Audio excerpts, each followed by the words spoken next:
Hello, welcome to الكرامة news channel. It is 9 p.m. our time for top stories, and we start with the latest developments in Libya. The parliament rejected Libyan government calling for returning back to the text of previous draft signed with initial Sekhirat. This comes after parliament suspended the meeting after the withdrawal of 2/3 of the whole, but Gharian parliament member Suleiman Omar Mohammed stressed that the meeting returned again with a full quorum that is attended by about 125 members and chaired by parliament speaker Saleh Gued, while first deputy chairman of parliament Mohammed Shoaib was absent. Tarhuna parliament member Muhammad Al-Abbani called on his colleagues in parliament to exercise self-denial, maintain the interest of the country to be over all personal interests, and refuse Libyan government, saying that he is not a guardian. During his speech, Al-Abbani called on parliament's member to reject guardianship and hegemony and work to find a perfect replacement for Libyan and his draft, laying down the possibility of the withdrawal of international recognition of parliament after October 20.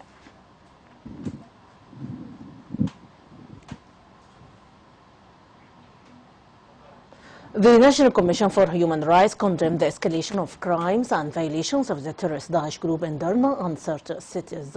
The committee blamed the international community, the General Assembly of the United Nations, and the Arab League for the crimes committed by terrorist groups in Libya as a result of the failure of international community to support the Libyan authorities in order to root out armed terrorist groups and put an end to crimes and violations of terrorist groups in Libya that also target civilians. General Secretariat of Arab League held a talk work session on Peace and Security Council, international and regional trade organizations in the field of peace and security, with the participation of the number of experts and representatives of Arab states. The meeting stressed the presence of external interference in the affairs of a number of Arab countries, such as Libya, Syria, and Iraq, stressing that the aim of the meeting is to identify the regional and international organizations' experiences in the area of peace and security. Arab region has an experience that has not been completed or is still in stage of preparations and documentations regarding peace and security. Representatives of 40 countries, United Nations, agencies and international bodies pledged to support the new Libyan government in the presence of a number of Libyans' independent experts during a meeting held in London under the auspices of the UN or United Kingdom's UN Support Mission of Libya. The meeting discussed the most effective ways to support the new Libyan National Unity Government. For his part, the British Minister for the Middle East and North Africa, Tobias Ellwood, called for accelerating the formation of Libyan government to receive international support. Moreover, he noted that the London meeting reflects the depth of international commitment to help the new government. An armed forces element was martyred and 22 others wounded during 4 days of fighting in Benghazi city. A medical source at Al Gala Hospital said that during the past days, the hospital received 22 injured people from Sabri and Bouatni and the Western District, including 5 cases received first aid and left immediately. 5 cases were also transferred to Benghazi Medical Center. And still in Libya, citizen Al-Shalawi was killed after he was shot dead in Derna city. A source in Derna city said Al-Shalawi was killed after he was targeted with bullets inside while he was in his car by terrorist Daesh group near the entrance of Al-400 neighborhood in the East Coast area in Derna. The entrance of Al-400 neighborhood in the East Coast area in Derna witnessed violent clashes between terrorist Daesh group and other terrorist groups. And now we transfer to elections in Egypt. Egyptian Prime Minister Sharif Ismail said today that the turnout during the previous day's parliamentary election was just 15 and 16%, but should rise now after public sector workers were given off day off to vote. Sunday and Monday's voting levels were extremely low. Younger Egyptians who comprise a majority of population stayed away. Egypt has no parliament since June 2012. Egypt's elections are now now taking place over 2 rounds on October 18 and 19 and now November 22-23.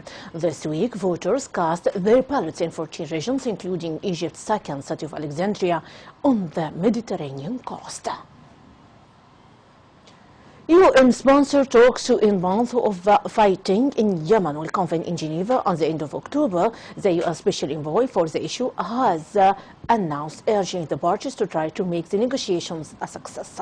A previous round of UN-sponsored talks between the Yemeni government and the Houthis failed in June, mainly due to differences over the implementation of a UN Security Council resolution calling for Iran-backed group to withdraw from cities they seized over the past year.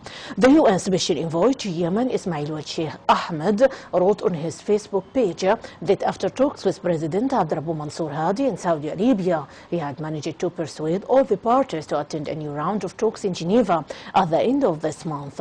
The Saudi Foreign Ministry commended Hadi's stand on the talks and welcomed the Houthi decision to honor UN Security Council Resolution number 2216. The Yemeni government said it had agreed to attend UN-sponsored talks after the Houthis formally committed to implementing UN Security Council Resolution number 2216.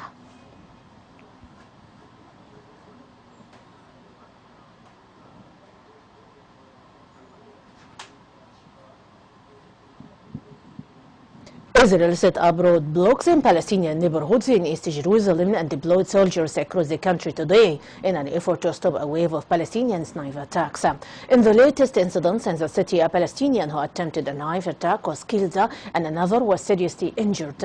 Israeli authorities said one Israeli border policewoman was slightly injured.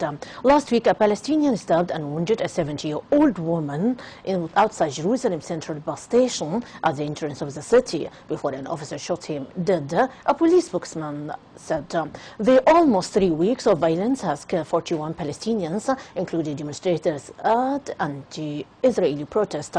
In the East Jerusalem neighborhood of Essawiya, Palestinian residents passed through heavily guarded roadblocks and cars were checked by Israeli soldiers.